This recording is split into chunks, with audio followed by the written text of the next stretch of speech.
help us. Cool.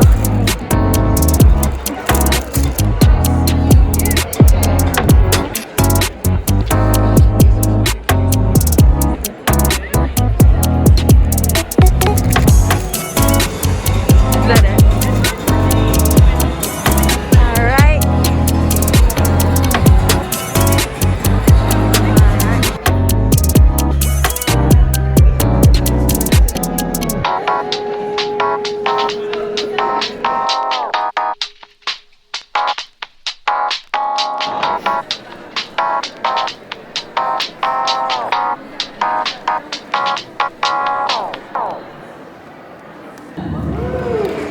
Yes. Welcome, welcome. Are y'all all awake? So let's try that again because some of y'all still sound like you're tired. Good morning. Good morning. Are y'all happy to be back here in person? All right, great. Well, it is wonderful to see you all, and it is my honor and pleasure to bring us back in person for our 2022 National Now Conference. Yes. For some of you who are new to this conference, and now I am your now National President, Christian F. Nunes. And thank you. We are so excited to finally be here. We have a wonderful conference in store for you. And as you know, we have 3 full days. They're going to be packed. This gets you excited, in charge, ready to hit those streets, and make sure that we're doing everything in our power to vote for women's lives and save our democracy. It's time for us to understand. And if we don't understand, it's time for us to educate ourselves and educate those around us, to correct any misinformation and disinformation that is out there. It is our purpose, our responsibility, and our duty to make sure we're doing everything to protect and defend the lives of every woman and girl.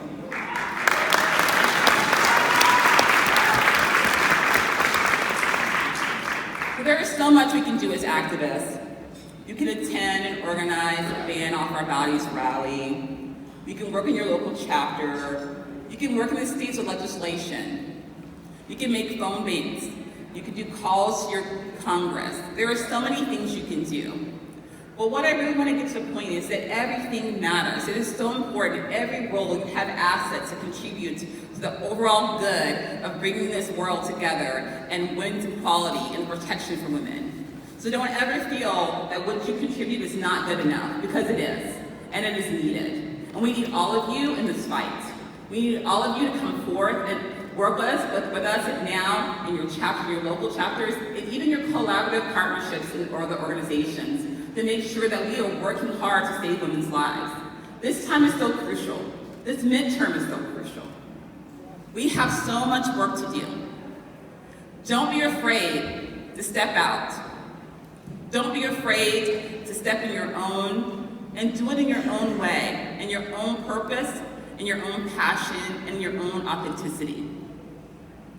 Please educate yourselves in that process, because when we have the education, we are mighty, we are fierce, and we are strong.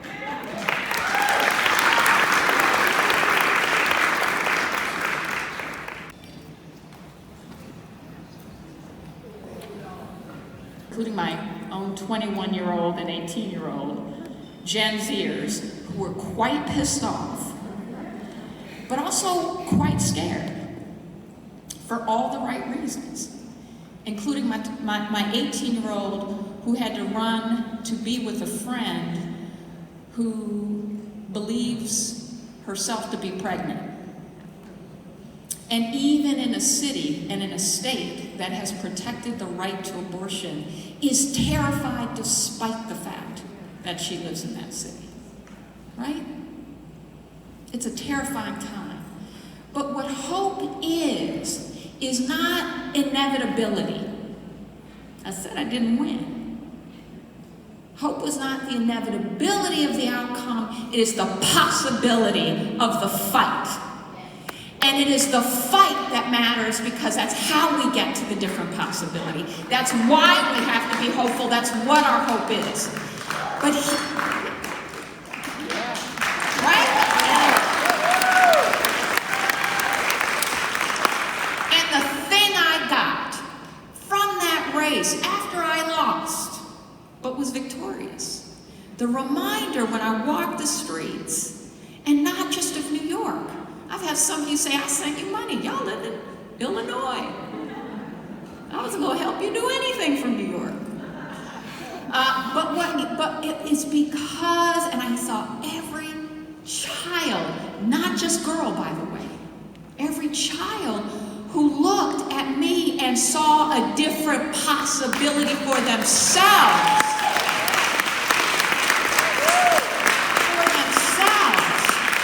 For what they had the opportunity possibly to do, and that hope is about standing up and fighting.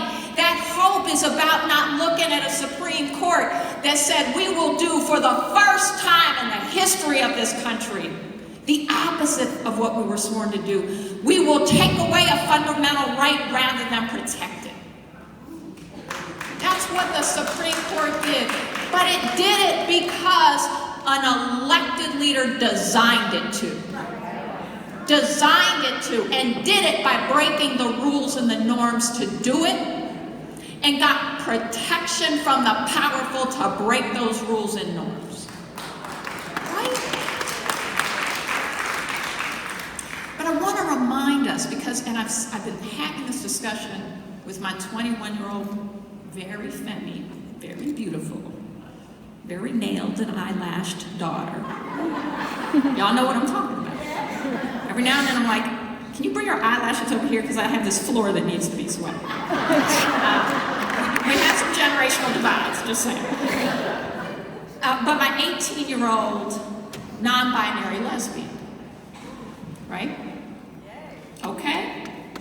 So I am so hopeful because I was given the opportunity to become the president and CEO of the Leadership Conference for Civil and Human Rights, because the hope of coalition, the hope of 230 organizations, including reproductive justice groups, women's rights groups, leaders of color, leaders of faith across faiths, that unity, and what I'm telling my children is exactly how we got this far in the first place. And where what we have to remember is not what we face that is hard and scary. It's remembering how hard the fight, and yet we've been victorious, which tells us we can be victorious in the future. I want to remind you of the unity and the progress we have made, because who co-founded now? And Reverend, so many, but and Reverend Dr. Pauli Murray. Reverend Dr. Pauli Murray, a black lesbian feminist who 15 years before Rosa Parks refused to go to the back of the bus, who 20 years before those 4 black students in Greensboro sat down in a Woolworth had done the same thing. But that history is exactly why we can. And I'll remind you one other thing. When we're talking about Dobbs, my first day on the job, my first day was the draft Alito decision. Yeah, that was day one. And what I got to do was call all y'all. And what that did meant 2 things. It was not just white women. It was not just women. I was talking to LGBTQ leaders. I was talking about racial justice leaders. I was talking to religious leaders, because every last one of us represented the majority, but also represented what the Supreme Court signaled it was coming for, and it was all of us. And what our history has always taught us, including in the fight for abortion, remind you one more historical point in the wrap. When did the evangelical movement start coming for abortion? 6 to 8 years after Roe v. Wade. Because in 1976, When was Roe v. Wade? 1976, the Southern Baptist Convention affirmed the right to abortion. You know when they started coming for it? When they were starting to be forced to desegregate. And what they saw was an opportunity for a wedge. And whether that wedge was on our wombs, it did not matter. And what it told us is that we have always been in this boat together. And we have come so far because we have not always fought it together. But that's where we are now. That is our hope. That is our power. That is why we are the majority, not only as women, but because we are not only women in this fight.